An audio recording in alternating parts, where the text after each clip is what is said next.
El increíble castillo vagabundo. El increíble castillo vagabundo, en su traducción al español, es un anime dirigido por Hayao Miyazaki y estrenado en el año 2004. La película está producida por Estudios Ghibli y la historia es la adaptación de la novela publicada en el año 1986 por Diana Wynne. La historia se centra en Sophie. Sophie es una joven que trabaja sin descanso en una tienda de sombreros que antes era mantenida por sus padres que han fallecido. En un paseo que Sophie hace por la ciudad, se consigue con Howl. Howl es un joven con poderes extraordinarios y extremadamente seductor y atractivo. Ella es una muchacha muy atractiva, pero ella no se lo cree.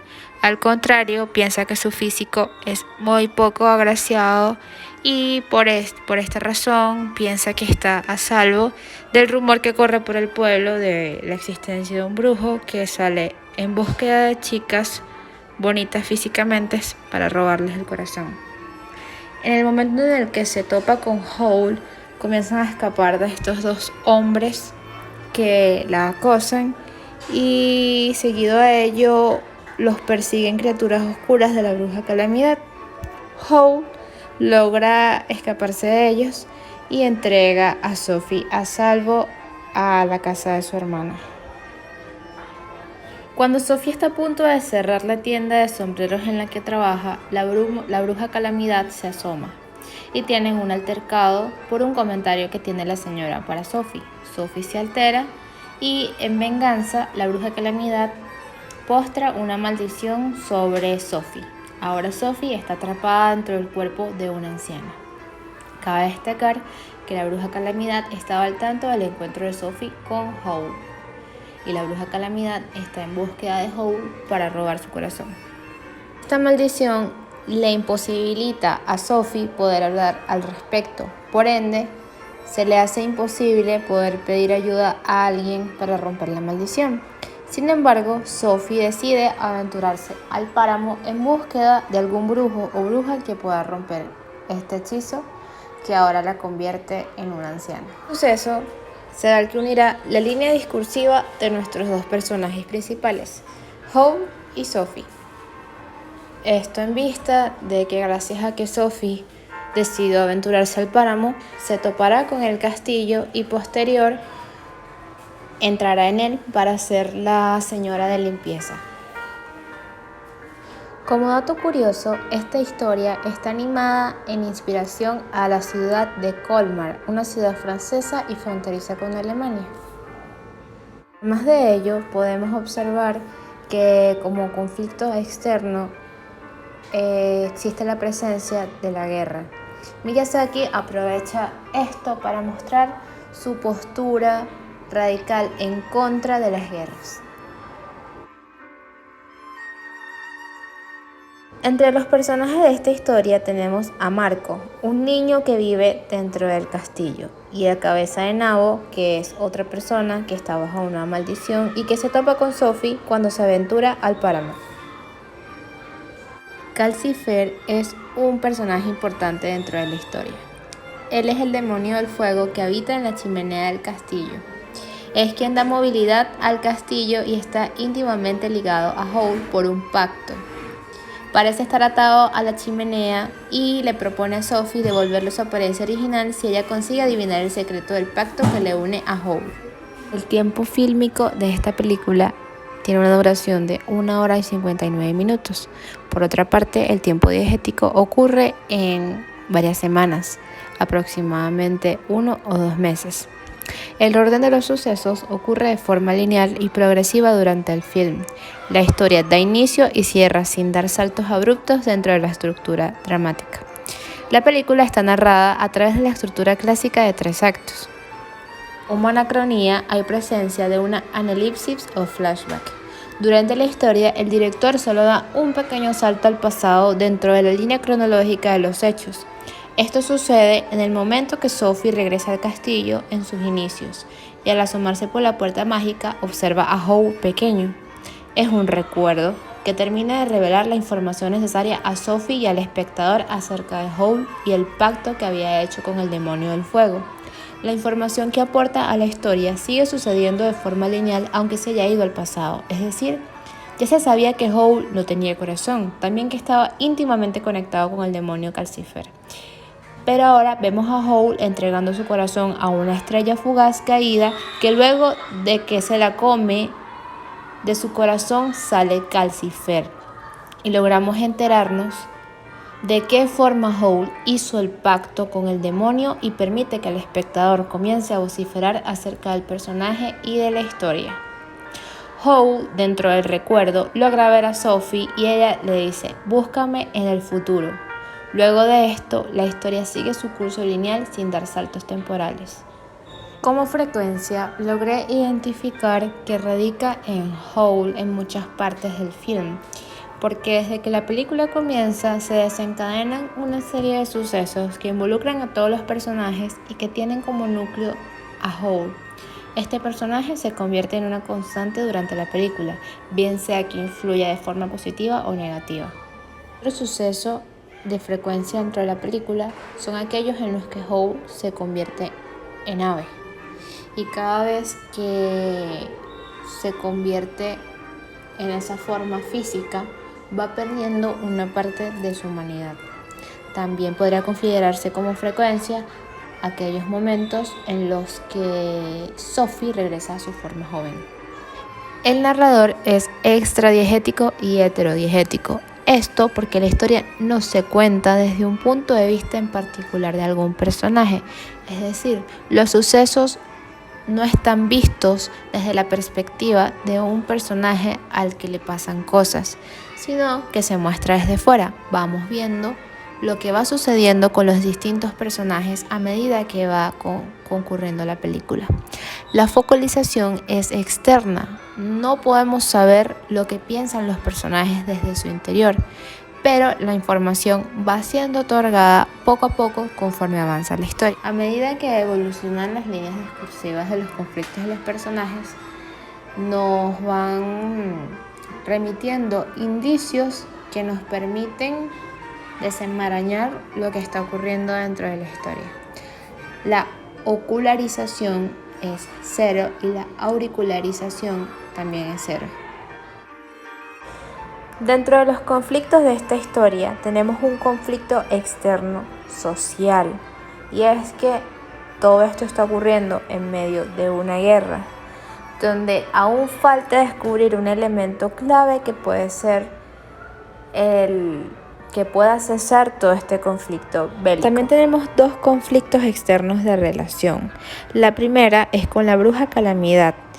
Ella tiene una obsesión y un resentimiento hacia Howl en vista de que no pudo obtener su atención y por esta razón lo persigue para robarle su corazón. Suleiman también persigue a Howl alegando que es un chico malo que puede convertirse en una amenaza para el mundo.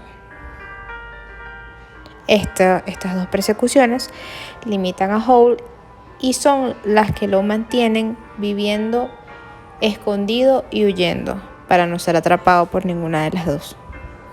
Uno de los conflictos internos de Sophie es que se le fue impuesta una maldición por la bruja Calamidad, de la cual no puede hablar, es decir, no puede pedir ayuda.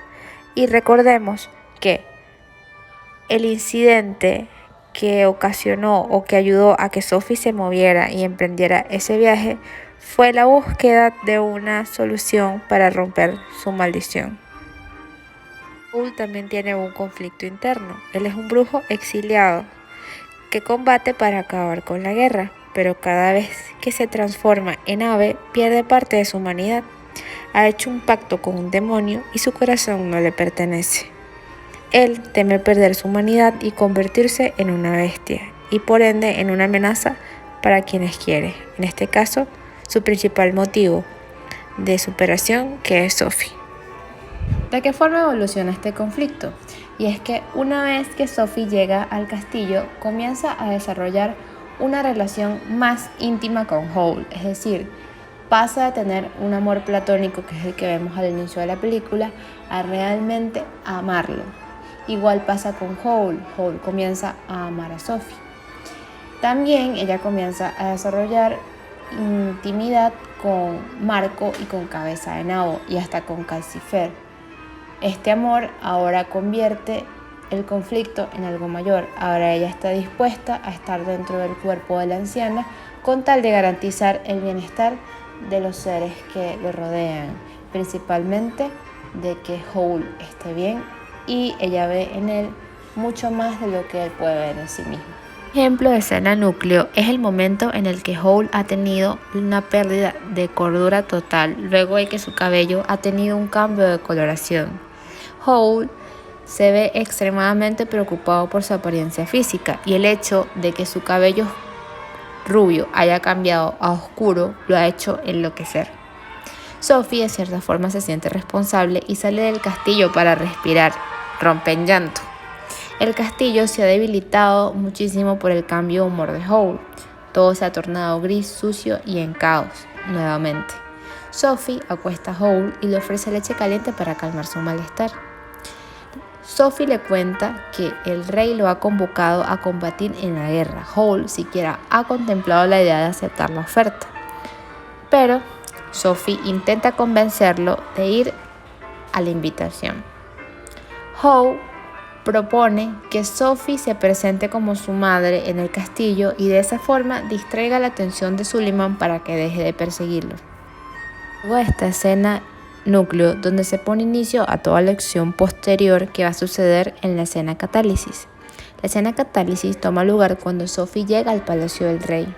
Howl ha cambiado de forma a un perrito para infiltrarse junto a Sophie dentro del castillo. Se consiguen a la bruja Calamidad y tienen una conversación. Al llegar al castillo, Suliman le ha tendido una trampa a Calamidad para arrebatarle sus poderes. Sophie se da cuenta de que la convocatoria era una emboscada para Calamidad y para Howl. Sophie tiene una discusión con Suliman y dentro del discurso que hace para defenderse, Suliman se da cuenta de que Sophie está profundamente enamorada de Howl. Comienza un enfrentamiento entre Sophie y Suliman y Howl cambia su forma real para rescatar a Sophie. Logran escaparse y junto a ellos se escapa el perro de Suliman y la bruja Calamidad. Calamidad, luego de perder sus poderes, ha regresado a su edad real y se convierte en una anciana indefensa que tiene todavía la obsesión por el corazón de Howl. Como Isotopía, identifiqué principalmente al castillo como un espacio narrativo clave que ayuda a entender el estado anímico y psicológico de Howl y cómo la llegada de Sophie repercute dentro de su estado mental. En el momento en el que Sophie entra al castillo, se topa con una fachada imponente que pondría a cualquiera en una postura inferior si se tratase de un enfrentamiento. Pero al entrar te percatas de que esa gran fachada intimidante es más amena una vez que puedes comenzar a conocer su interior. A medida que Sophie se integra más a profundidad dentro del castillo, se da cuenta del caos que habita. Todo está sumamente desordenado, aglomerado, en penumbra, lleno de muchísima suciedad, lo que sirve como representación del caos interno que vive Howl, en antítesis de cómo se muestra tan hermoso, tan pulcro en el exterior. Sophie se autoproclama como señora de servicio dentro del castillo y comienza su labor. Con orden, pone orden, limpia y va desde lo superficial del castillo, pero a su vez también establece serenidad y orden en Howl y hasta en Marco y Calcifer. Sophie se convierte en un apoyo emocional para Howl, le da una razón para luchar y para valorar su propia vida, ya que Howl es un personaje que enfrenta un proceso que lo va deshumanizando conforme va aumentando la cantidad de transformaciones que experimenta al salir de la guerra.